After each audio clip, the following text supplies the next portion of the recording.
Hello hi ಆತ್ಮೀಯ ಸ್ಪರ್ಧಾ ಮಿತ್ರರೇ, ತಮಗೆಲ್ಲರಿಗೂ ಕ್ವಾಲಿಟಿ ಎಜುಕೇಷನ್ ಕರ್ನಾಟಕ ಯೂಟ್ಯೂಬ್ ಚಾನೆಲ್ಗೆ ಸುಸ್ವಾಗತ. ನಾವು ಇವತ್ತಿನ ಕ್ಲಾಸಲ್ಲಿ ಪೌರತ್ವ ಇದರ ಬಗ್ಗೆ ತಿಳಿದುಕೊಳ್ಳೋಣ ಫ್ರೆಂಡ್ಸ್.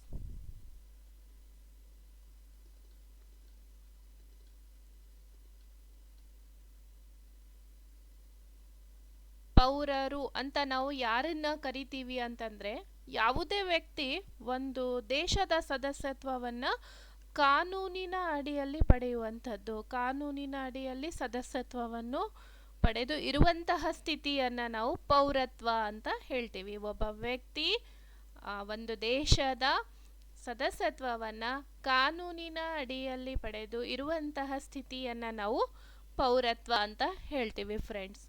ಪೌರತ್ವ ದೇಶದ ನಾಗರಿಕ ಹಾಗೂ ರಾಜಕೀಯ ಹಕ್ಕುಗಳನ್ನು ಅನುಭವಿಸಲು ಸಹಕಾರಿಯಾಗಿದೆ. ದೇಶದ ಪೌರರಿಗೆ ಮಾತ್ರ ಆ ಒಂದು ದೇಶದ ನಾಗರಿಕ ಮತ್ತು ರಾಜಕೀಯ ಹಕ್ಕುಗಳನ್ನು, ಸೌಲಭ್ಯಗಳನ್ನು, ಸವಲತ್ತುಗಳನ್ನು ಅನುಭವಿಸಲಿಕ್ಕೆ ಸಾಧ್ಯವಾಗುತ್ತೆ ಫ್ರೆಂಡ್ಸ್. ನಮ್ಮ ಭಾರತ ಸಂವಿಧಾನ ನಮ್ಮ ಭಾರತೀಯರಿಗೆ ಏಕ ಪೌರತ್ವವನ್ನು ನೀಡಿದೆ. ಭಾರತದ ಸಂವಿಧಾನ ಏಕ ಪೌರತ್ವಕ್ಕೆ ಅವಕಾಶ ಮಾಡಿಕೊಟ್ಟಿದೆ. ಏಕ ಪೌರತ್ವ ಅಂದರೆ ಒಂದೇ ಪೌರತ್ವವನ್ನು ಹೊಂದಿರುವಂಥದ್ದು. ನಮ್ಮ ಭಾರತದಲ್ಲಿನೂ ಸಹ ವಿವಿಧ ರಾಜ್ಯಗಳಿದ್ದಾವೆ, ಹೌದಾ? ಆಡಳಿತದ ಅನುಕೂಲಕ್ಕಾಗಿ ರಾಜ್ಯಗಳನ್ನು ವಿಂಗಡಿಸಲಾಗಿದೆ. ನಮ್ಮ ಭಾರತದಲ್ಲಿ ರಾಜ್ಯಗಳು ಇದ್ರೂ ಸಹ ಇಡೀ ದೇಶಕ್ಕೆ ಒಂದೇ ಒಂದು ಪೌರತ್ವ ಇದೆ ಫ್ರೆಂಡ್ಸ್. ರಾಜ್ಯಕ್ಕೊಂದು ಪೌರತ್ವ, ದೇಶಕ್ಕೊಂದು ಪೌರತ್ವ ಇಲ್ಲ. ದ್ವಿಪೌರತ್ವ ನಮ್ಮ ಭಾರತ ದೇಶ ಹೊಂದಿಲ್ಲ. ಅಮೇರಿಕಾ ಸಂವಿಧಾನ ಅಮೇರಿಕಾ ದೇಶದ ಪ್ರಜೆಗಳಿಗೆ, ಅಮೇರಿಕಾ ಸಂಯುಕ್ತ ಸಂಸ್ಥಾನದ ಪ್ರಜೆಗಳಿಗೆ ದ್ವಿಪೌರತ್ವಕ್ಕೆ ಅವಕಾಶ ಮಾಡಿಕೊಟ್ಟಿದೆ. ಅಲ್ಲಿಯ ಪೌರರು ಒಂದು ರಾಜ್ಯದ ಪೌರತ್ವವನ್ನು ಹೊಂದಿದ್ದಾರೆ, ಮತ್ತೊಂದು ದೇಶದ ಪೌರತ್ವವನ್ನು ಹೊಂದಿದ್ದಾರೆ. ಆದರೆ ನಮ್ಮ ಭಾರತದಲ್ಲಿ, ನಮ್ಮ ಭಾರತದ ಸಂವಿಧಾನವು ನಮಗೆ ಏಕ ಪೌರತ್ವಕ್ಕೆ ಅವಕಾಶ ಮಾಡಿಕೊಟ್ಟಿದೆ. ನಮ್ಮ ಭಾರತದಲ್ಲಿ ವಿವಿಧ ರಾಜ್ಯಗಳು ಇದ್ರೂ ಸಹ ಇಡೀ ದೇಶಕ್ಕೆ, ಇಡೀ ಭಾರತಕ್ಕೆ ಒಂದೇ ಒಂದು ಪೌರತ್ವವಿದೆ, ಹೌದಾ? ಐಕ್ಯತೆ, ಸಮಗ್ರತೆಯ ದೃಷ್ಟಿಕೋನದಿಂದ ನಮ್ಮ ಭಾರತದ ಸಂವಿಧಾನ ಏಕ ಪೌರತ್ವಕ್ಕೆ ಅವಕಾಶ ಮಾಡಿಕೊಟ್ಟಿದೆ. ಕೆನಡಾ ದೇಶದಂತೆ ನಮ್ಮ ಭಾರತದ ಸಂವಿಧಾನವೂ ಸಹ ಏಕ ಪೌರತ್ವದ ಅಂಶವನ್ನು ಒಳಗೊಂಡಿದೆ ಫ್ರೆಂಡ್ಸ್. ಇಡೀ ಭಾರತ ದೇಶಕ್ಕೆ ಎಲ್ಲರಿಗೂ, ಎಲ್ಲ ಭಾರತೀಯರಿಗೂ ಏಕತೆಯ ಸಂಕೇತವಾಗಿರುವಂತೆ ಏಕ ಪೌರತ್ವಕ್ಕೆ ಅವಕಾಶ ಮಾಡಿಕೊಡಲಾಗಿದೆ ಫ್ರೆಂಡ್ಸ್. ನಮ್ಮ ಭಾರತದ ಸಂವಿಧಾನದ ಎರಡನೇ ಭಾಗ ಅದರಲ್ಲಿ 5ರಿಂದ 11ನೇ ವಿಧಿಗಳು ಪೌರತ್ವಕ್ಕೆ ಸಂಬಂಧಿಸಿವೆ. ನಮ್ಮ ಭಾರತ ಸಂವಿಧಾನದ ಯಾವ ಭಾಗದಲ್ಲಿ, ಯಾವ ವಿಧಿಗಳಲ್ಲಿ ನಾವು ಪೌರತ್ವಕ್ಕೆ ಸಂಬಂಧಿಸಿದಂತೆ ವಿವರಣೆಯನ್ನು ಕಾಣ್ತೀವಿ ಅನ್ನೋದು ನೋಡೋದಾದರೆ, ನಮ್ಮ ಭಾರತ ಸಂವಿಧಾನದ 2ನೇ ಭಾಗದಲ್ಲಿ 5ರಿಂದ 11ನೇ ವಿಧಿಗಳು ಪೌರತ್ವಕ್ಕೆ ಸಂಬಂಧಿಸಿದವೆ. ಈ ಭಾಗ ಪೌರತ್ವಕ್ಕೆ ಸಂಬಂಧಿಸಿದಂತೆ ಶಾಶ್ವತ ಅಥವಾ ಸುದೀರ್ಘವಾದ ಉಪಬಂಧಗಳನ್ನು ಹೊಂದಿರುವುದಿಲ್ಲ. ಈ 2ನೇ ಭಾಗ ಅದರಲ್ಲಿ 5ರಿಂದ 11ನೇ ವಿಧಿಗಳು ಪೌರತ್ವಕ್ಕೆ ಸಂಬಂಧಿಸಿದಂತೆ ವಿವರಣೆಯನ್ನು ನೀಡ್ತವೆ. ಆದರೆ ಈ ಒಂದು ಭಾಗ ಪೌರತ್ವಕ್ಕೆ ಸಂಬಂಧಿಸಿದಂತೆ ಪೌರತ್ವವನ್ನು ಹೇಗೆ ಪಡಿಬೇಕು, ಹೇಗೆ ಕಳೆದುಕೊಳ್ಳುವುದು, ಅದಕ್ಕೆ ಸಂಬಂಧಪಟ್ಟಂತೆ ಶಾಶ್ವತ ಅಥವಾ ಸುದೀರ್ಘವಾಗಿರುವಂತಹ ವಿವರಣೆಯನ್ನು ಹೊಂದಿರುವುದಿಲ್ಲ. ಇದು ಸ್ವಲ್ಪ ಮೇನ್ಲಿ ನೆನಪಾಗಿ ಇಟ್ಕೊಳ್ರಿ ಫ್ರೆಂಡ್ಸ್. ಯಾಕಂತಂದರೆ ಇತ್ತೀಚಿನ ಒಂದು ಪರೀಕ್ಷೆಗಳಲ್ಲಿ ಡೈರೆಕ್ಟ್ ಕ್ವಶನ್ ಕೇಳ್ತಾ ಇಲ್ಲ, ವಿವರಣಾತ್ಮಕವಾಗಿರುವಂತೆ ಮಲ್ಟಿಪಲ್ ಚಾಯ್ಸ್ಗಳನ್ನು ಕೇಳ್ತಿದ್ದಾರೆ, ಹೌದಾ? ಇದು ನೀವು ಡೀಪ್ಲಿ ಆಗಿ ಇದನ್ನು ಅರ್ಥ ಮಾಡಿಕೊಂಡಾಗ ಮಾತ್ರ ಅಲ್ಲಿ ಆನ್ಸರ್ ಮಾಡಲಿಕ್ಕೆ ಸಾಧ್ಯವಾಗುತ್ತೆ ಫ್ರೆಂಡ್ಸ್. ಅದಕ್ಕೋಸ್ಕರ ನಾ ಹೇಳ್ತಿರುವಂತಹ ಪ್ರತಿಯೊಂದು ಪಾಯಿಂಟನ್ನು ನೀವು ಅಬ್ಸರ್ವೇಷನ್ನಿಂದ ಕೇಳಿ. 2ನೇ ಭಾಗ ಪೌರತ್ವಕ್ಕೆ ಸಂಬಂಧಿಸಿದಂತೆ ಯಾವುದೇ ರೀತಿಯ ಶಾಶ್ವತ ಅಥವಾ ಸುದೀರ್ಘವಾದ ಉಪಬಂಧಗಳನ್ನು ಹೊಂದಿರುವುದಿಲ್ಲ. 2ನೇ ಭಾಗ ಏನು ತಿಳಿಸುತ್ತಾ ಅಂದರೆ, ಮೇನ್ಲಿ ಹೇಳೋದಾದರೆ, ನಮ್ಮ ಸಂವಿಧಾನ ಜಾರಿಗೆ ಬಂದಾಗ ಜನವರಿ 26, 1950ರಲ್ಲಿ ನಮ್ಮ ಸಂವಿಧಾನ ಜಾರಿಗೆ ಬಂತಲ್ಲ, ಅವಾಗ ನಮ್ಮ ಭಾರತ ದೇಶದ ಪೌರರು ಯಾರು ಅನ್ನೋದ್ರ ಬಗ್ಗೆ ಅದು ವಿವರಣೆ ಕೊಡುತ್ತೆ ಫ್ರೆಂಡ್ಸ್. ಅದು ಬಿಟ್ಟು ಪೌರತ್ವವನ್ನು ಪಡಿಬೇಕಾದ್ರೆ ಏನು ಮಾಡಬೇಕು, ಪೌರತ್ವವನ್ನು ಕಳೆದುಕೊಳ್ಳೋದು ಹೇಗೆ, ಅದೇನು ಅದರಲ್ಲಿ ವಿವರಣೆಯನ್ನು ಒಳಗೊಂಡಿಲ್ಲ ಫ್ರೆಂಡ್ಸ್. ಮತ್ತು ಈ ಒಂದು ಪೌರತ್ವಕ್ಕೆ ಸಂಬಂಧಿಸಿದಂತೆ ಪೌರತ್ವವನ್ನು ಪಡೆಯುವುದು ಹೇಗೆ, ಕಳೆದುಕೊಳ್ಳೋದು ಯಾವ ರೀತಿಯಾಗಿ ಅನ್ನೋದನ್ನು ನಾನು ಡೀಟೇಲ್ಸು ಮುಂದಿನ ಇದೇ ಒಂದು ಕ್ಲಾಸಲ್ಲಿ ಮುಂದಿನ ಹಂತದಲ್ಲಿ ಹೇಳ್ತೀನಿ ಫ್ರೆಂಡ್ಸ್. ಜಸ್ಟ್ ನೀವು ಇಷ್ಟ ತಿಳ್ಕೊಳ್ರಿ, 2ನೇ ಭಾಗದಲ್ಲಿ 5ರಿಂದ 11ನೇ ವಿಧಿಗಳು ಪೌರತ್ವಕ್ಕೆ ಸಂಬಂಧಿಸಿದಾವೆ. ಆದರೆ ಈ ಭಾಗ ಪೌರತ್ವಕ್ಕೆ ಸಂಬಂಧಿಸಿದಂತೆ ಯಾವುದೇ ರೀತಿಯ ಸುದೀರ್ಘವಾಗಿರುವಂತಹ ಮಹತ್ವ, ಪೌರತ್ವ, ನಾಗರಿಕತ್ವ ಅನ್ನೋದು ನಮಗೆ ಯಾಕೆ ಬೇಕು?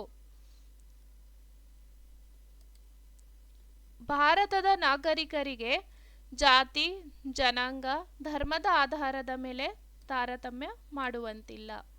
ಈ ವಿಧಿ 15, ವಿಧಿ 16, ವಿಧಿ 19, ವಿಧಿ 29 ಮತ್ತು 30 ಮೂಲಭೂತ ಹಕ್ಕುಗಳನ್ನು ಒಳಗೊಂಡಿರುವಂಥದ್ದು. ಈ ವಿಧಿಗಳೇನಿದಾವಲ್ಲ ಕೇವಲ ನಮ್ಮ ಭಾರತೀಯರಿಗೆ ಮಾತ್ರ ಅನ್ವಯಿಸ್ತವೆ ಫ್ರೆಂಡ್ಸ್. ಭಾರತದ ನಾಗರಿಕರಿಗೆ ಜಾತಿ, ಜನಾಂಗ, ಧರ್ಮದ ಆಧಾರದ ಮೇಲೆ ತಾರತಮ್ಯ ಮಾಡುವಂತಿಲ್ಲ. ಯಾವುದೇ ಕಾರಣಕ್ಕೂ ಯಾವುದೇ ಜಾತಿ, ಭಾಷೆ, ಜನಾಂಗ, ಧರ್ಮ ಈ ರೀತಿಯಾಗಿ ನಮ್ಮ ಭಾರತೀಯರಿಗೆ ಭೇದ ಭಾವ ಮಾಡೋ ಹಾಗಿಲ್ಲ. ಸಾರ್ವಜನಿಕ ಸ್ಥಳಗಳಲ್ಲಿ ಮತ್ತು ಮನೋರಂಜನಾ ಸ್ಥಳಗಳಲ್ಲಿ, ಹೋಟೆಲ್ಗಳಲ್ಲಿ, ಹೌದಾ, ಶಾಲಾ ಕಾಲೇಜುಗಳಲ್ಲಿ ಯಾವುದೇ ಒಂದು ಆಧಾರದ ಮೇಲೆ ಭೇದ ಭಾವ ಮಾಡೋ ಹಾಗಿಲ್ಲ. ವಿಧಿ 16, ಯಾವುದೇ ಸರ್ಕಾರಿ ಹುದ್ದೆಯನ್ನು ಪಡೆಯಲು ಈ ಒಂದು ಪೌರತ್ವ ಅನ್ನೋದು ಅತ್ಯವಶ್ಯಕ ಫ್ರೆಂಡ್ಸ್. ನಮ್ಮ ಭಾರತ ದೇಶದಲ್ಲಿ ಸರ್ಕಾರಿ ಹುದ್ದೆಯನ್ನು ಪಡಿಬೇಕು ಅಂತಂದರೆ ಭಾರತೀಯರಾಗಿರಬೇಕು. ನೀವು ಅಬ್ಸರ್ವೇಷನ್ ಮಾಡಿರಬೇಕು, ಏನೆಲ್ಲ ಅರ್ಹತೆಗಳನ್ನು ಹೊಂದಿರಬೇಕು ಅಂತಂದರೆ ಅದರಲ್ಲಿ ಭಾರತೀಯನಾಗಿರಬೇಕು ಅಂತ ಇರುತ್ತೆ. ಇನ್ನು ಜಾಬಿಗೆ ಅಪ್ಲೈ ಮಾಡಬೇಕಾದ್ರೂ ಅದರಲ್ಲಿ ಆಪ್ಷನ್ ಇರುತ್ತೆ, ಹೌದಾ, ಭಾರತೀಯ ಅಂಥೇಳಿ ಆಪ್ಷನ್ ಇರುತ್ತೆ. ಈ ರೀತಿಯಾಗಿ ಯಾವುದೇ ನಮ್ಮ ಭಾರತ ದೇಶದಲ್ಲಿ ಸರ್ಕಾರಿ ಹುದ್ದೆಯನ್ನು ನಾವು ಪಡಿಬೇಕು ಅಂದರೆ ಭಾರತದ ಪೌರತ್ವವನ್ನು ಪಡೆದಿರಬೇಕು. ಇನ್ನು ವಿಧಿ 19, ವಾಕ್ ಸ್ವಾತಂತ್ರ್ಯ, ಸಭೆ ಸೇರುವ ಸ್ವಾತಂತ್ರ್ಯ, ಸಂಘ ಕಟ್ಟುವ ಸ್ವಾತಂತ್ರ್ಯ, ಸಂಚರಿಸುವ ಸ್ವಾತಂತ್ರ್ಯ, ವಾಸಿಸುವ ಹಾಗೂ ಉದ್ಯೋಗ ಪಡೆಯುವ ಸ್ವಾತಂತ್ರ್ಯ. ವಿಧಿ 19ರಲ್ಲಿ ಈ ಎಲ್ಲ ಸ್ವಾತಂತ್ರ್ಯಗಳು ಬರ್ತಾವೆ. ಈ ಎಲ್ಲ ಸ್ವಾತಂತ್ರ್ಯವನ್ನು ಅನುಭವಿಸಬೇಕು ಅಂತಂದರೆ ಇಲ್ಲಿ ಏನಪ್ಪ ಅಂದರೆ ನಮಗೆ ಪೌರತ್ವ ಇರಬೇಕು ಫ್ರೆಂಡ್ಸ್. ವಾಕ್ ಸ್ವಾತಂತ್ರ್ಯ, ಅಭಿಪ್ರಾಯ ವ್ಯಕ್ತಪಡಿಸುವಂತಹ ಸ್ವಾತಂತ್ರ್ಯ, ಮಾಹಿತಿ ಪಡೆಯುವ ಸ್ವಾತಂತ್ರ್ಯ ಆಗಿರಬಹುದು, ಪತ್ರಿಕಾ ಸ್ವಾತಂತ್ರ್ಯ ಆಗಿರಬಹುದು, ನಮ್ಮ ಒಂದು ಅಭಿಪ್ರಾಯವನ್ನು ವ್ಯಕ್ತಪಡಿಸುವುದು ಅದು ಮಾತಿನ ಮೂಲಕ ಆಗಿರಬಹುದು, ಬರವಣಿಗೆ ರೂಪದಲ್ಲಿ ಆದರೂ ಇರಬಹುದು. ಈ ರೀತಿಯ ಒಂದು ಸ್ವಾತಂತ್ರ್ಯವನ್ನು ಪೌರತ್ವ ಹೊಂದಿರುವವರಿಗೆ ನೀಡಲಾಗಿರುತ್ತೆ. ಯಾರು ಈ ಒಂದು ನಮ್ಮ ಭಾರತ ದೇಶದ ಪೌರರಾಗಿರ್ತಾರೋ ಅವರಿಗೆ ಈ ಎಲ್ಲ ಸ್ವಾತಂತ್ರ್ಯವನ್ನು ನೀಡಲಾಗಿದೆ ಫ್ರೆಂಡ್ಸ್. ವಾಕ್ ಸ್ವಾತಂತ್ರ್ಯ ಅಂದರೆ ಅಭಿಪ್ರಾಯವನ್ನು ವ್ಯಕ್ತಪಡಿಸುವಂಥದ್ದು, ಅದು ಮಾತಿನ ಮೂಲಕ ಆದರೂ ಇರಬಹುದು, ಬರವಣಿಗೆ ರೂಪದಲ್ಲಿ ಆದರೂ ಇರಬಹುದು. ಪತ್ರಿಕಾ ಸ್ವಾತಂತ್ರ್ಯ, ಮಾಹಿತಿ ಪಡೆಯುವ ಸ್ವಾತಂತ್ರ್ಯನೂ ಸಹ ಈ ವಾಕ್ ಸ್ವಾತಂತ್ರ್ಯದಲ್ಲಿನೇ ಬರುತ್ತೆ ಫ್ರೆಂಡ್ಸ್. ಸಭೆ ಸೇರುವ ಸ್ವಾತಂತ್ರ್ಯ, ನಮ್ಮ ದೇಶದಲ್ಲಿ ಪೌರರು ಶಾಂತಿಯುತವಾಗಿ ಸಭೆ ಸೇರುವಂತಹ ಸ್ವಾತಂತ್ರ್ಯವನ್ನು ಹೊಂದಿದ್ದಾರೆ. ಶಸ್ತ್ರಾಸ್ತ್ರ ರಹಿತವಾಗಿ ಸಭೆ ಸೇರುವ ಸ್ವಾತಂತ್ರ್ಯವನ್ನು ಹೊಂದಿದ್ದಾರೆ. ಇನ್ನು ಸಂಘ ಕಟ್ಟುವ ಸ್ವಾತಂತ್ರ್ಯ, ಬೇಕು ಬೇಡಿಕೆಗಳನ್ನು ಈಡೇರಿಸಲಿಕ್ಕೆ, ಸಮಸ್ಯೆಗಳನ್ನು ಬಗೆಹರಿಸಿಕೊಳ್ಳಲಿಕ್ಕೆ ಸಂಘ ಕಟ್ಟುವಂತಹ ಸ್ವಾತಂತ್ರ್ಯವನ್ನು ಸಹ ನೀಡಲಾಗಿದೆ. ಈ ಸ್ವಾತಂತ್ರ್ಯ ಕೇವಲ ಯಾರಿಗಿರುತ್ತೆ? ಪೌರರಿಗೆ ಮಾತ್ರ. ಇನ್ನು ಸಂಚರಿಸುವ ಸ್ವಾತಂತ್ರ್ಯ, ಭಾರತ ದೇಶದಲ್ಲಿ ಭಾರತೀಯರಾದಂತಹ ನಾವು ಒಂದು ರಾಜ್ಯದಿಂದ ಮತ್ತೊಂದು ರಾಜ್ಯಕ್ಕಾಗಿರಬಹುದು ಅಥವಾ ರಾಜ್ಯದಲ್ಲಿರುವಂತಹ ಒಂದು ಸ್ಥಳದಿಂದ ಮತ್ತೊಂದು ಸ್ಥಳಕ್ಕಾದರೂ ಇರಬಹುದು.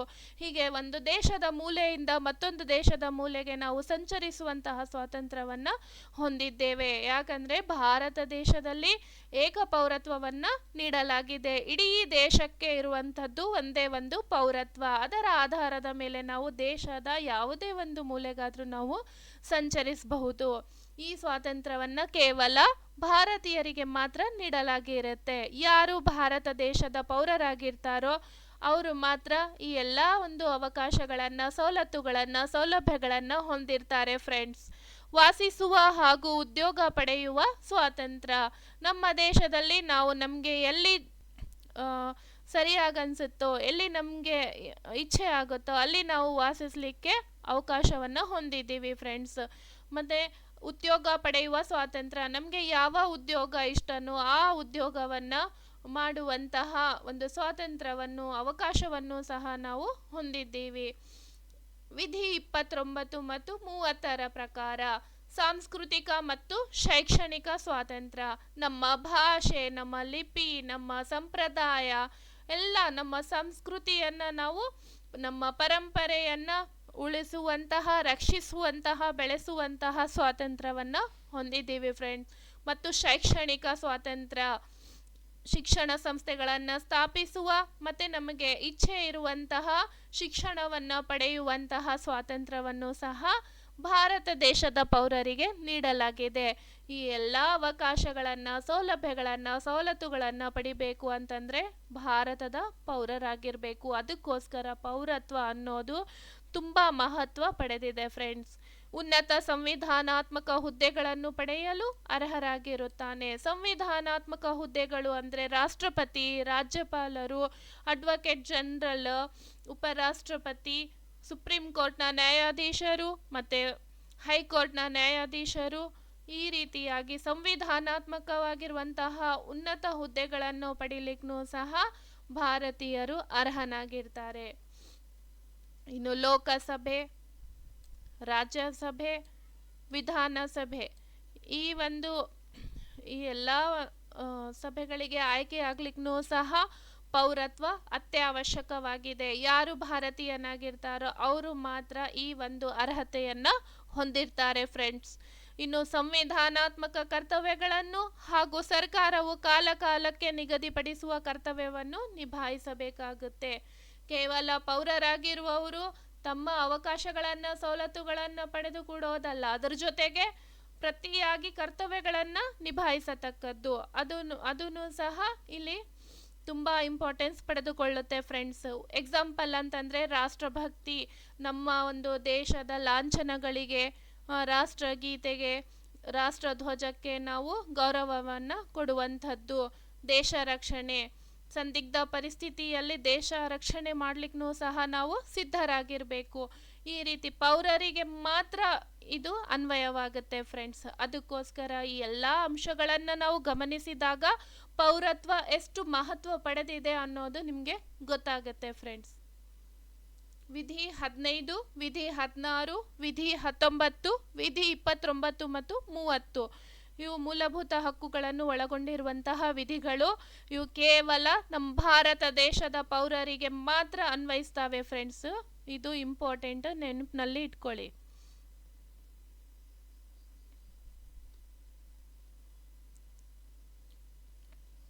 ಇವಾಗಿನ ಸ್ಪರ್ಧಾತ್ಮಕ ಪರೀಕ್ಷೆಗಳಿಗೆ ನೀವು ತಯಾರಿ ನಡೆಸ್ತಿದ್ದೀರಿ ಅಂತಂದರೆ ಸುಮ್ಮನೆ ಮೇನ್ ಪಾಯಿಂಟ್ಸ್ ಓದಿ ಹೋದರೆ ಆ ಎಕ್ಸಾಮ್ನ ಫೇಸ್ ಮಾಡೋಕ್ಕಾಗಲ್ಲ. ಅದಕ್ಕೋಸ್ಕರ ಪ್ರತಿಯೊಂದನ್ನು ಡೀಪ್ಲಿಯಾಗಿ ಅಬ್ಸರ್ವೇಷನ್ನಿಂದ ಓದಿ ಫ್ರೆಂಡ್ಸ್.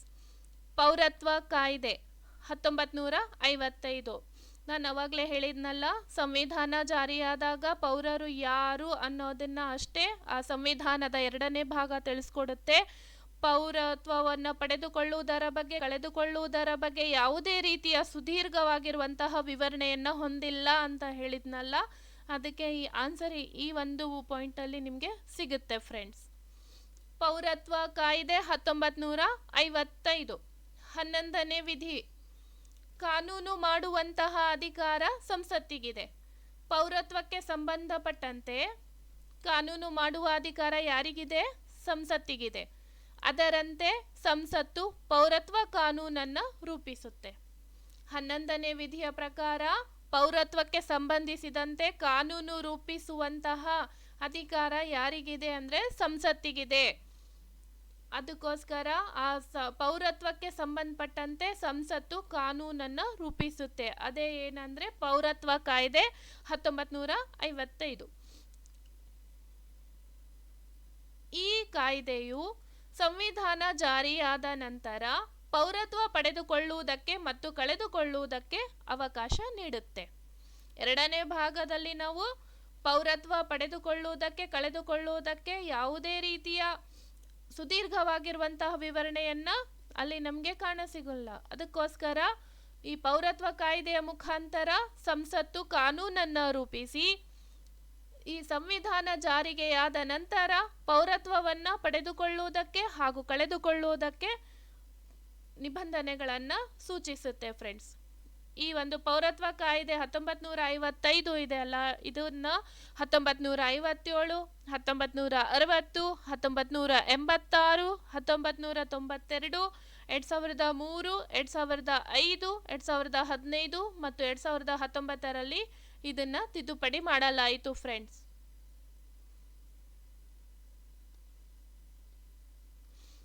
ಪೌರತ್ವವನ್ನು ಪಡೆದುಕೊಳ್ಳುವಂತಹ ವಿಧಾನಗಳು.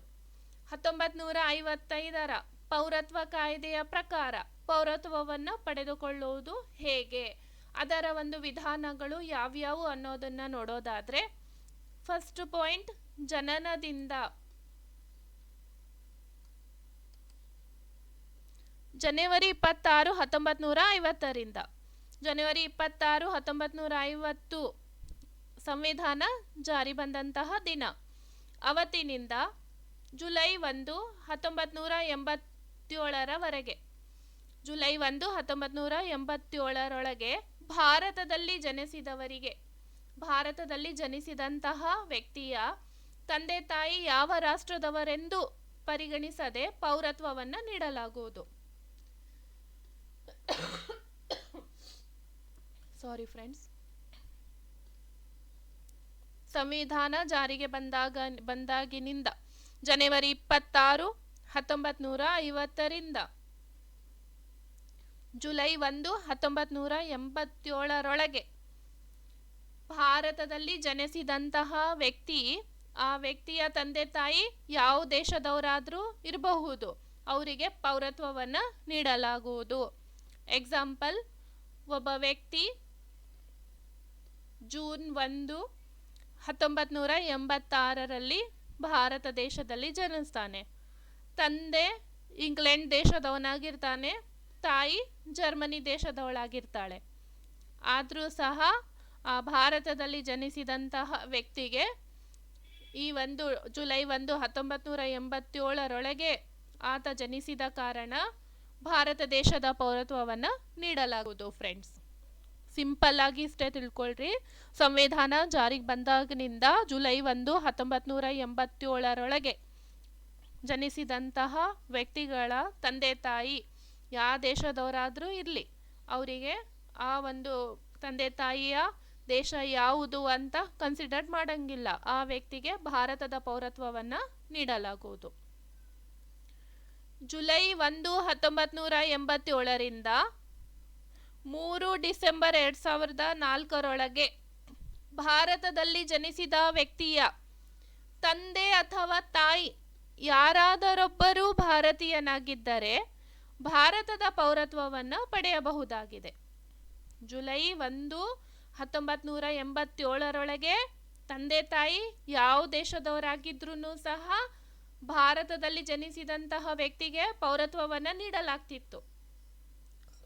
ಜುಲೈ 1, 1987ರಿಂದ 3 ಡಿಸೆಂಬರ್ 2004ರವರೆಗೆ ಆ ಒಂದು ಇಸ್ವಿ ಒಳಗೆ ಜನಿಸಿದಂತಹ ವ್ಯಕ್ತಿಯ ತಂದೆ ಅಥವಾ ತಾಯಿ, ತಂದೆಯಾದರೂ ಇರಬಹುದು, ತಾಯಿಯಾದರೂ ಇರಬಹುದು, ಯಾರಾದರೂ ಒಬ್ಬರು ಭಾರತೀಯನಾಗಿದ್ದರೆ ಅಂತಹ ವ್ಯಕ್ತಿಗೆ ಭಾರತದ ಪೌರತ್ವವನ್ನು ನೀಡಲಾಗುವುದು. ಎಕ್ಸಾಂಪಲ್, ಒಬ್ಬ ವ್ಯಕ್ತಿ ಇದ್ದಾನೆ, ಆತ ಭಾರತದಲ್ಲಿ ಜನಿಸಿದ್ದಾನೆ, ತಂದೆ ಅಮೆರಿಕ ಸಂಯುಕ್ತ ಸಂಸ್ಥಾನದವನು, ತಾಯಿ ಭಾರತೀಯಳು, ಭಾರತ ದೇಶದವಳು. ಇಲ್ಲಿ ಆ ವ್ಯಕ್ತಿಗೆ ಭಾರತದ ಪೌರತ್ವವನ್ನು ನೀಡಲಾಗುವುದು. ಹೌದಾ? ತಂದೆ ಅಥವಾ ತಾಯಿ ಯಾರಾದರೂ ಇರಬಹುದು, ಒಬ್ಬರು ಭಾರತೀಯನಾಗಿದ್ದರೆ ಆ ವ್ಯಕ್ತಿಗೆ ಭಾರತದ ಪೌರತ್ವವನ್ನು ನೀಡಲಾಗುವುದು. 3 ಡಿಸೆಂಬರ್ 2004ರ ನಂತರ ಭಾರತದಲ್ಲಿ ಜನಿಸಿದ ವ್ಯಕ್ತಿಯ ತಂದೆ ಮತ್ತು ತಾಯಿ ಇಬ್ಬರೂ ಭಾರತೀಯನಾಗಿದ್ದರೆ ಭಾರತದ ಪೌರತ್ವವನ್ನು ಪಡೆಯಬಹುದಾಗಿದೆ. 3 ಡಿಸೆಂಬರ್ 2004ರ ನಂತರ ಭಾರತದಲ್ಲಿ ಜನಿಸಿದಂತಹ ವ್ಯಕ್ತಿಯ ತಂದೆ ಮತ್ತು ತಾಯಿ ಇಬ್ಬರೂ ಭಾರತೀಯನಾಗಿದ್ದರೆ ಭಾರತದ ಪೌರತ್ವವನ್ನು ಪಡೆಯಬಹುದಾಗಿದೆ. 1955ರ ಕಾಯ್ದೆಯ ಪ್ರಕಾರ ಪೌರತ್ವವನ್ನು ಪಡೆದುಕೊಳ್ಳುವ ವಿಧಾನಗಳಲ್ಲಿ ಫಸ್ಟ್ ಪಾಯಿಂಟ್ ಜನನದಿಂದ. ಸಂವಿಧಾನ ಜಾರಿಗೆ ಬಂದಾಗನಿಂದ ಜುಲೈ 1, 1987ರವರೆಗೆ ಯಾವ ರೀತಿ ರೂಲ್ಸ್ ಇತ್ತು ಅಂದರೆ, ತಂದೆ ತಾಯಿ ಯಾವ ದೇಶದವರಾದರೂ ಇರಬಹುದು, ಭಾರತದಲ್ಲಿ ಜನಿಸಿದಂತಹ ವ್ಯಕ್ತಿಗೆ ಪೌರತ್ವವನ್ನು ನೀಡಲಾಗ್ತಿತ್ತು. ಜುಲೈ 1, 1987ರಿಂದ 3 ಡಿಸೆಂಬರ್ 2004ರೊಳಗೆ ಜನಿಸಿದಂತಹ ವ್ಯಕ್ತಿಯ ತಂದೆ ಅಥವಾ ತಾಯಿ ಯಾರಾದರೂ ಒಬ್ಬರು ಭಾರತೀಯನಾಗಿರಲೇಬೇಕು, ಅವರಿಗೆ ಮಾತ್ರ ಪೌರತ್ವವನ್ನು ನೀಡಲಾಗ್ತಿತ್ತು. ಇನ್ನು 3 ಡಿಸೆಂಬರ್ 2004ರ ನಂತರ ಭಾರತದಲ್ಲಿ ಜನಿಸಿದಂತಹ ವ್ಯಕ್ತಿಯ ತಂದೆ ಮತ್ತು ತಾಯಿ ಇಬ್ಬರು ಭಾರತೀಯನಾಗಿದ್ದರೆ ಮಾತ್ರ ಭಾರತದ ಪೌರತ್ವವನ್ನು ಪಡೆಯಬಹುದು ಅಂತ ರೂಲ್ಸ್ ಮಾಡಲಾಯಿತು ಫ್ರೆಂಡ್ಸ್.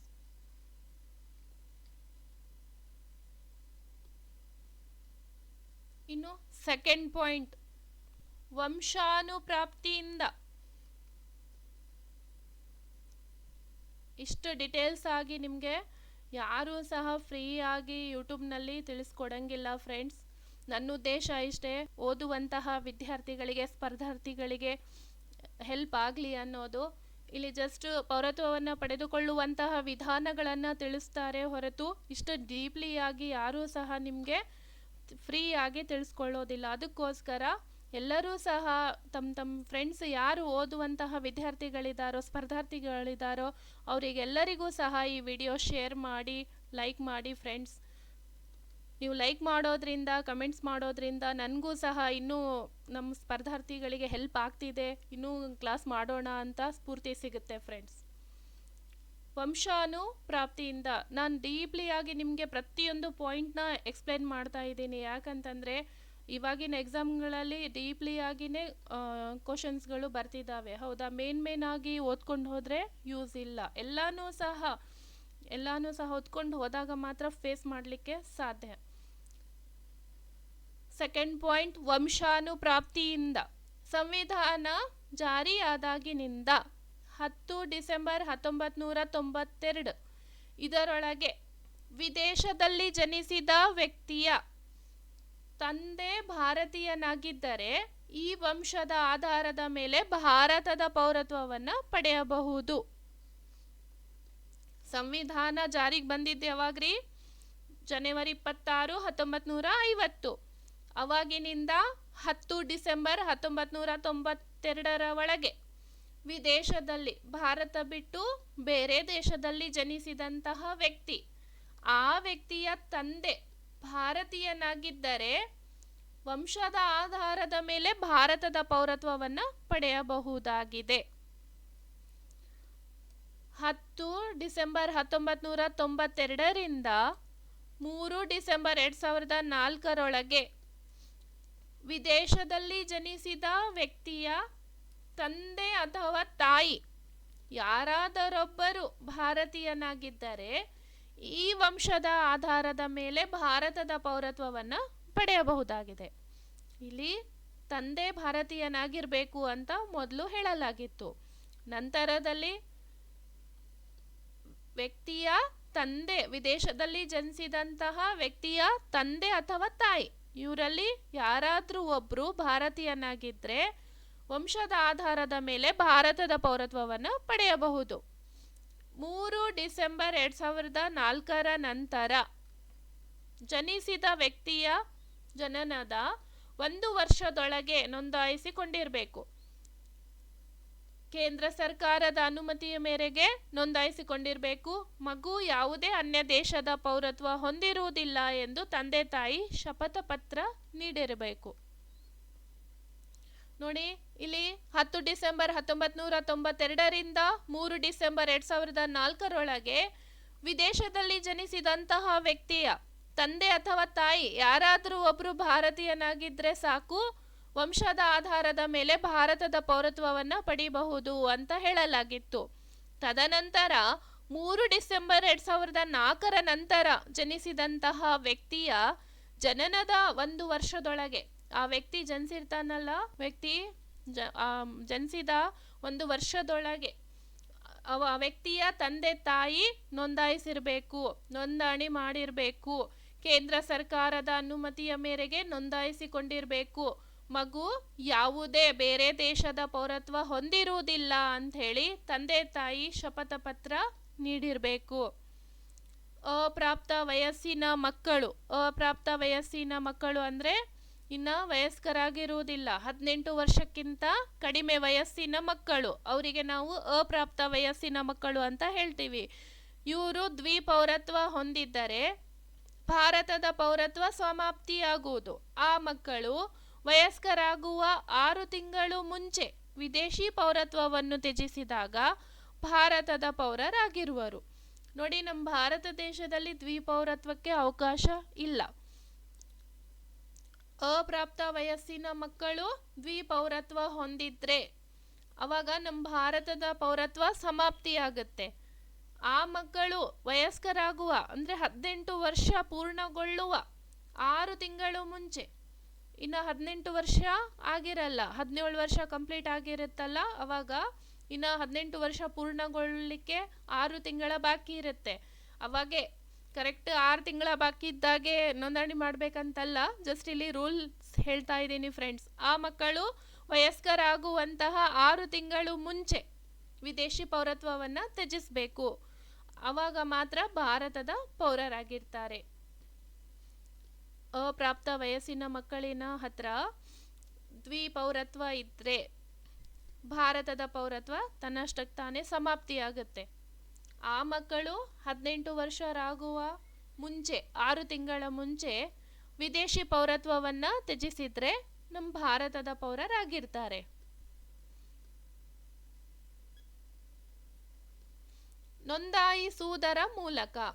ನೋಂದಣಿ ಮಾಡಿಸುವುದರ ಮೂಲಕ ಯಾವ ರೀತಿಯಾಗಿ ಭಾರತದ ಮೂಲ ವ್ಯಕ್ತಿ 7 ವರ್ಷಗಳ ಕಾಲ ಭಾರತದ ನಿವಾಸಿಯಾಗಿರಬೇಕು. ಭಾರತೀಯ ಮೂಲದ ವ್ಯಕ್ತಿ 7 ವರ್ಷಗಳ ಕಾಲ ಭಾರತದಲ್ಲಿ ನಿವಾಸಿಯಾಗಿರಬೇಕು. ಭಾರತೀಯರನ್ನು ವಿವಾಹವಾದ ಸ್ತ್ರೀಯರು 5 ವರ್ಷಗಳ ಕಾಲ ಭಾರತದ ನಿವಾಸಿ ಆಗಿರಬೇಕು. ಆವಾಗ ನೋಂದಾಯಿಸುವುದರ ಮೂಲಕ ಪೌರತ್ವವನ್ನು ಪಡೆಯಬಹುದಾಗಿದೆ. ಇನ್ನು ಕಾಮನ್ವೆಲ್ತ್ ದೇಶಗಳ ಪೌರತ್ವ ಹೊಂದಿರುವಂತಹ ವ್ಯಕ್ತಿಗಳು ಸಹ ನೋಂದಾಯಿಸುವುದರ ಮೂಲಕ ಭಾರತದ ಪೌರತ್ವವನ್ನು ಪಡೆಯಬಹುದಾಗಿದೆ. ಅನ್ಯ ದೇಶದಲ್ಲಿ ಜನಿಸಿದಂತಹ ಮಗುವಿನ ತಂದೆ ತಾಯಿ ಭಾರತೀಯರಾಗಿದ್ದಾಗ ನೋಂದಾಯಿಸುವ ಮೂಲಕ ಭಾರತದ ಪೌರತ್ವವನ್ನು ಪಡೆಯಬಹುದಾಗಿದೆ. ನಮ್ಮ ಭಾರತ ದೇಶದ ಪೌರರು ಬೇರೆ ದೇಶಕ್ಕೆ ಹೋದಾಗ ಆ ಬೇರೆ ದೇಶದಲ್ಲಿನೇ ಅನ್ಯ ದೇಶದಲ್ಲಿನೇ ಮಗು ಜನಿಸಿದ್ರೆ ಅಂಥ ಒಂದು ಮಗುವಿಗೆ ಏನಪ್ಪ ಅಂದರೆ ನೋಂದಾಯಿಸುವ ಮೂಲಕ ಭಾರತದ ಪೌರತ್ವವನ್ನು ಕೊಡಿಸಬಹುದಾಗಿದೆ. ಭಾರತದ ಪೌರತ್ವವನ್ನು ಆ ವ್ಯಕ್ತಿ ಪಡೆಯಬಹುದು. ಭಾರತದ ಪೌರತ್ವವನ್ನು ಪಡೆದವರ ವಯಸ್ಕ ಮಕ್ಕಳು ನೋಂದಾಯಿಸುವ ಮೂಲಕ ಪೌರತ್ವವನ್ನು ಪಡೆಯಬಹುದು. ವಿದೇಶಿ ಜನರು ಭಾರತದ ಪೌರತ್ವವನ್ನು ಪಡೆದಿರ್ತಾರಲ್ಲ, ಅವ್ರ ಮಕ್ಕಳು ವಯಸ್ಕರಾದ ಮೇಲೆ 18 ವರ್ಷ ಪೂರ್ಣಗೊಂಡ ಮೇಲೆ ನೋಂದಾಯಿಸುವ ಮೂಲಕ ಭಾರತದ ಪೌರತ್ವವನ್ನು ಪಡೆಯಬಹುದು. ಸ್ವತಂತ್ರ ಭಾರತದ ನಾಗರಿಕರ ವಯಸ್ಕ ಮಕ್ಕಳು ಕನಿಷ್ಠ 6 ತಿಂಗಳು ಭಾರತದಲ್ಲಿ ವಾಸವಿದ್ದು ಪೌರತ್ವ ಪಡೆಯಬಹುದು. ಸ್ವತಂತ್ರ ಭಾರತದ ನಾಗರಿಕರು ಅವರ ವಯಸ್ಕ ಮಕ್ಕಳು 18 ವರ್ಷ ಪೂರ್ಣಗೊಂಡಂತಹ ವಯಸ್ಕ ಮಕ್ಕಳು ಕನಿಷ್ಠ 6 ತಿಂಗಳು ನಮ್ಮ ಭಾರತದಲ್ಲಿ ವಾಸವಿರಬೇಕು. ಅವರು ಸಹ ನೋಂದಣಿ ಮಾಡಿಸುವುದರ ಮೂಲಕ ಪೌರತ್ವವನ್ನು ಪಡೆಯಬಹುದಾಗಿದೆ ಫ್ರೆಂಡ್ಸ್.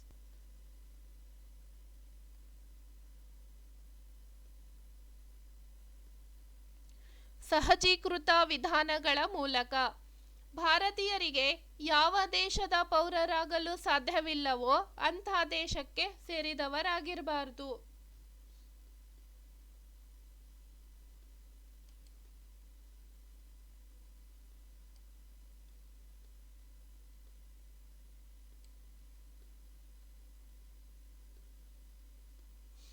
ಸಹಜೀಕೃತ ವಿಧಾನಗಳ ಮೂಲಕ ಭಾರತೀಯರಿಗೆ ಯಾವ ದೇಶದ ಪೌರರಾಗಲಿಕ್ಕೆ ಸಾಧ್ಯವಿಲ್ಲವೋ ಅಂಥ ದೇಶಕ್ಕೆ ಸೇರಿದವರಾಗಿರಬಾರ್ದು. ಕೆಲವೊಂದು ದೇಶಗಳು ಪೌರತ್ವವನ್ನು ನೀಡಲಿಕ್ಕೆ ನಿರಾಕರಣೆ ಮಾಡ್ತವೆ, ಹೌದಾ? ನಮ್ಮ ಭಾರತ ದೇಶಕ್ಕೆ ಯಾರು ನಮ್ಮ ಭಾರತ ದೇಶದ ಜನರಿಗೆ ಪೌರತ್ವವನ್ನು ನೀಡಲಿಕ್ಕೆ ನಿರಾಕರಣೆ ಮಾಡ್ತಾರೋ ಅಂತಹ ಒಂದು ದೇಶಕ್ಕೆ ಸೇರಿದಂತಹ ವ್ಯಕ್ತಿಗಳಿಗೆ ಏನಪ್ಪ ಅಂದರೆ ಪೌರತ್ವ ಕೊಡುವುದಿಲ್ಲ. ಭಾರತೀಯರಿಗೆ ಯಾವ ದೇಶದ ಪೌರರಾಗಲು ಸಾಧ್ಯವಿಲ್ಲವೋ ಅಂತಹ ದೇಶಕ್ಕೆ ಸೇರಿದವರಾಗಿರಬಾರ್ದು. ಶತ್ರು ದೇಶದವರು ಆಗಿರಬಾರ್ದು. 12 ತಿಂಗಳಿಗಿಂತ ಮುಂಚಿತವಾಗಿ 7 ವರ್ಷಗಳ ಕಾಲ ಭಾರತದಲ್ಲಿ ವಾಸವಾಗಿರಬೇಕು. 4 ವರ್ಷಗಳ ಕಾಲ ಭಾರತ ಸರ್ಕಾರದ ಸೇವೆಯಲ್ಲಿರಬೇಕು. ಪೌರತ್ವ ಪಡೆಯೋದಕ್ಕಿಂತ ಮುಂಚೆ 12 ತಿಂಗಳಿಗಿಂತ ಮುಂಚೆ 7 ವರ್ಷಗಳ ಕಾಲ ಭಾರತದಲ್ಲಿ ವಾಸವಿರಬೇಕು, ಅಥವಾ ಇಲ್ಲಂತಂದರೆ 4 ವರ್ಷಗಳ ಕಾಲ ಭಾರತ ಸರ್ಕಾರದ ಸೇವೆಯಲ್ಲಿರಬೇಕು. ಇವೆರಡರಲ್ಲಿ ಯಾವುದಾದ್ರೂ ಒಂದು ಹೊಂದಿದ್ರೂ ಸಹ ಪೌರತ್ವವನ್ನು ನೀಡಬಹುದಾಗಿದೆ, ಪೌರತ್ವವನ್ನು ಪಡೆಯಬಹುದಾಗಿದೆ. ಇನ್ನು ಸ್ವಚಾರಿತ್ರ್ಯ ಉಳ್ಳವನಾಗಿರಬೇಕು, ಉತ್ತಮ ನಡವಳಿಕೆ ಇರಬೇಕು ಫ್ರೆಂಡ್ಸ್, ಅಂತಹ ವ್ಯಕ್ತಿ ಪೌರತ್ವವನ್ನು ಪಡೆಯಬಹುದು. ಸಂವಿಧಾನ ಮಾನ್ಯತೆ ಪಡೆದಿರುವಂತಹ ಭಾಷೆಗಳಲ್ಲಿ ಯಾವುದಾದರೂ ಒಂದು ಭಾಷೆಯ ಬಗ್ಗೆ ಸಾಕಷ್ಟು ಜ್ಞಾನ ಹೊಂದಿರಬೇಕು.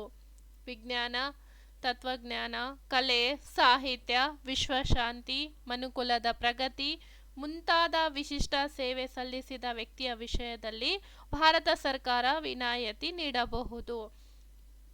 ನಮ್ಮ ಭಾರತ ಸರ್ಕಾರ ಭಾರತ ದೇಶದ ಪೌರರಾಗಿರಬೇಕು ಅಂದರೆ ಕೆಲವೊಂದಿಷ್ಟು ನಿಬಂಧನೆಗಳನ್ನು ವಿಧಿಸಿದೆ, ಅರ್ಹತೆಗಳನ್ನು ಹೊಂದಿರಬೇಕು.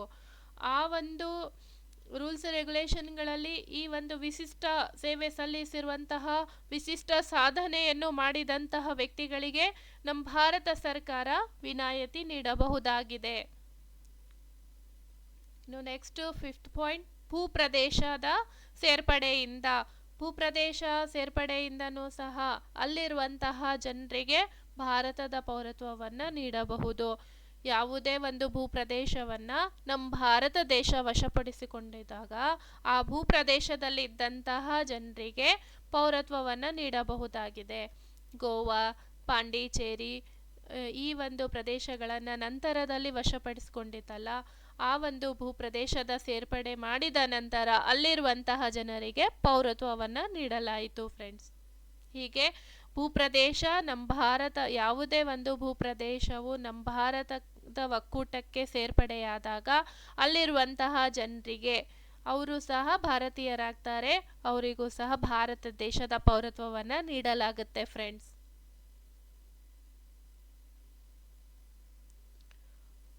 ಪೌರತ್ವವನ್ನು ಕಳೆದುಕೊಳ್ಳುವಿಕೆ. ಇಷ್ಟೊತ್ತು ನಾವು ಪೌರತ್ವವನ್ನು ಪಡೆಯುವುದು ಹೇಗೆ, ಯಾವೆಲ್ಲ ವಿಧಾನಗಳಿದಾವೆ ಅನ್ನೋದನ್ನ ತಿಳ್ಕೊಂಡ್ವಿ. ಇವಾಗ ಪೌರತ್ವವನ್ನು ಕಳೆದುಕೊಳ್ಳುವಿಕೆ.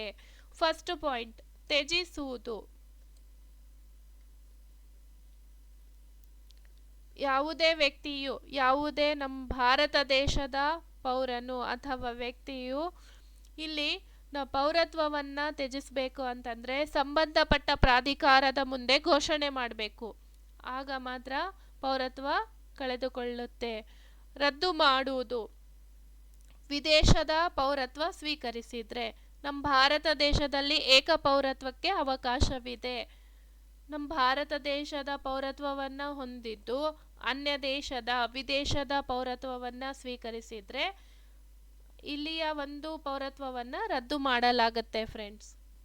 ಇನ್ನು 3ನೇದು ಕಸಿದುಕೊಳ್ಳುವುದು. ಪೌರತ್ವವನ್ನು ಪಡಿಬೇಕು ಅಂತಂದರೆ ಅದರದೇ ಆಗಿರುವಂತಹ ವಿಧಾನಗಳಿರುತ್ತೆ, ನಿಬಂಧನೆಗಳಿರ್ತವೆ, ರೂಲ್ಸ್ ರೆಗ್ಯುಲೇಷನ್ಗಳಿಗೆ ಒಳಪಟ್ಟು ಪೌರತ್ವವನ್ನು ಪಡಿಬೇಕಾಗುತ್ತೆ. ಅದು ಬಿಟ್ಟು ಸುಳ್ಳು, ಮೋಸ, ವಂಚನೆ, ಈ ಅನ್ಯ ಮಾರ್ಗದ ಮೂಲಕ ಪೌರತ್ವವನ್ನು ಪಡೆದುಕೊಂಡ್ರೆ ಆ ಪೌರತ್ವವನ್ನು ಕಸಿದುಕೊಳ್ಳಲಾಗುತ್ತೆ. ಇನ್ನು ಭಾರತ ಸಂವಿಧಾನಕ್ಕೆ ಭಾರತ ದೇಶದ ಎಲ್ಲ ಪೌರರು ಸಹ ಗೌರವ ಕೊಡಲೇಬೇಕು. ಯಾರಾದರೂ ನಮ್ಮ ಭಾರತ ಸಂವಿಧಾನಕ್ಕೆ ಗೌರವ ನೀಡಲಿಲ್ಲ, ಅಗೌರವ ತೋರಿದರೆ ಅಂತಹ ವ್ಯಕ್ತಿಯ ಪೌರತ್ವವನ್ನು ಕಸಿದುಕೊಳ್ಳಲಾಗುತ್ತೆ. ಯುದ್ಧದ ಸಮಯದಲ್ಲಿ ಕಾನೂನು ಬಾಹಿರವಾಗಿ ಸಂಪರ್ಕ ಮತ್ತು ವ್ಯವಹಾರ. ಯುದ್ಧದ ಸಮಯದಲ್ಲಿ ನಮ್ಮ ಭಾರತ ದೇಶ ಮತ್ತು ಬೇರೆ ದೇಶಕ್ಕೆ ಯುದ್ಧ ನಡೆದಾಗ ಅಂತಹ ಒಂದು ಸಂದರ್ಭದಲ್ಲಿ ಕಾನೂನಾತ್ಮಕವಾಗಿ ಕೆಲವೊಂದಿಷ್ಟು ನಿಬಂಧನೆಗಳಿರ್ತವೆ. ಅದಕ್ಕೆ ವಿರುದ್ಧವಾಗಿ ಕಾನೂನಿಗೆ ವಿರುದ್ಧವಾಗಿ ಕಾನೂನು ಬಾಹಿರವಾಗಿ ಸಂಪರ್ಕ ಮತ್ತು ವ್ಯವಹಾರ ನಡೆಸಿದ್ರೆ ಅಂತಹ ವ್ಯಕ್ತಿಯ ಪೌರತ್ವವನ್ನು ಕಸಿದುಕೊಳ್ಳಲಾಗುತ್ತೆ. ನೋಂದಣಿ ಮೂಲಕ ಅಥವಾ ಸಹಜೀಕೃತ ವಿಧಾನದ ಮೂಲಕ ಪೌರತ್ವ ಪಡೆದು ಅದರ 5 ವರ್ಷದೊಳಗೆ 2 ವರ್ಷಗಳ ಕಾಲ ಜೈಲು ಶಿಕ್ಷೆ ಅನುಭವಿಸಿದ್ರೆ ಅಂತಹ ವ್ಯಕ್ತಿಯ ಪೌರತ್ವವನ್ನು ಸಹ ಕಸಿದುಕೊಳ್ಳಲಾಗುತ್ತೆ. Sorry friends. ನೋಂದಣಿ ಮೂಲಕ ಅಥವಾ ಸಹಜೀಕೃತ ವಿಧಾನದ ಮೂಲಕ ಪೌರತ್ವ ಪಡೆದಂತಹ ವ್ಯಕ್ತಿಯು ಪೌರತ್ವ ಪಡೆದ 5 ವರ್ಷದೊಳಗೇನೆ 2 ವರ್ಷಗಳ ಕಾಲ ಜೈಲು ಶಿಕ್ಷೆ ಅನುಭವಿಸಿದ್ರೆ ಅಂಥ ವ್ಯಕ್ತಿಯ ಪೌರತ್ವವನ್ನು ಕಸಿದುಕೊಳ್ಳಲಾಗುತ್ತೆ. ಈ ರೀತಿಯಾಗಿ ಪೌರತ್ವವನ್ನು ಕಳೆದುಕೊಳ್ತಾರೆ. ಹೌದಾ? ಫಸ್ಟ್ ಒನ್ ತ್ಯಜಿಸುವುದು. ಸಂಬಂಧಪಟ್ಟ ಪ್ರಾಧಿಕಾರದ ಮುಂದೆ ಘೋಷಣೆ ಮಾಡಿದಾಗ ಪೌರತ್ವವನ್ನು ಕಳೆದುಕೊಳ್ತಾರೆ. ರದ್ದು ಮಾಡುವುದು. ನಮ್ಮ ಭಾರತ ದೇಶದ ಪೌರತ್ವ ಹೊಂದಿದ್ದರ ಹೊರತಾಗಿಯೂ ಸಹ ಬೇರೆ ದೇಶದ ಪೌರತ್ವವನ್ನು ಸ್ವೀಕರಿಸಿದರೆ ಅಂಥ ವ್ಯಕ್ತಿಯ ಪೌರತ್ವವನ್ನು ರದ್ದು ಮಾಡಲಾಗುತ್ತೆ. ಕಸಿದುಕೊಳ್ಳುವುದು. ಸುಳ್ಳು, ಮೋಸ, ವಂಚನೆ ಇದರ ಮೂಲಕ ಪೌರತ್ವವನ್ನು ಪಡೆದುಕೊಂಡ್ರೆ, ಭಾರತ ಸಂವಿಧಾನಕ್ಕೆ ಅಗೌರವ ತೋರಿದರೆ, ಯುದ್ಧದ ಸಮಯದಲ್ಲಿ ಕಾನೂನು ಬಾಹಿರವಾಗಿ ಶತ್ರುಗಳೊಂದಿಗೆ ಸಂಪರ್ಕ ಮತ್ತು ವ್ಯವಹಾರ ನಡೆಸಿದರೆ, ನೋಂದಣಿ ಮೂಲಕ ಅಥವಾ ಸಹಜೀಕೃತ ವಿಧಾನದ ಮೂಲಕ ಪೌರತ್ವ ಪಡೆದ 5 ವರ್ಷದೊಳಗೆ 2 ವರ್ಷಗಳ ಕಾಲ ಜೈಲು ಶಿಕ್ಷೆ ಅನುಭವಿಸಿದರೆ ಅಂತಹ ವ್ಯಕ್ತಿಗಳ ಪೌರತ್ವವನ್ನು ಕಸಿದುಕೊಳ್ಳಲಾಗುತ್ತೆ ಫ್ರೆಂಡ್ಸ್. ಈ ರೀತಿಯಾಗಿ ಪೌರತ್ವವನ್ನು ಕಳೆದುಕೊಳ್ಳುವಂಥದ್ದನ್ನು ತ್ಯಜಿಸುವುದು, ರದ್ದು ಮಾಡುವುದು, ಕಸಿದುಕೊಳ್ಳುವುದು ಈ ರೀತಿಯಾಗಿ ತಿಳ್ಕೋಬಹುದಾಗಿದೆ ಫ್ರೆಂಡ್ಸ್. ನನ್ನ ಕ್ಲಾಸ್ ನಿಮಗೆ ಇಷ್ಟವಾದರೆ ದಯವಿಟ್ಟು ಲೈಕ್ ಮಾಡಿ, ಶೇರ್ ಮಾಡಿ, ಸಬ್ಸ್ಕ್ರೈಬ್ ಮಾಡಿ. ಧನ್ಯವಾದಗಳು.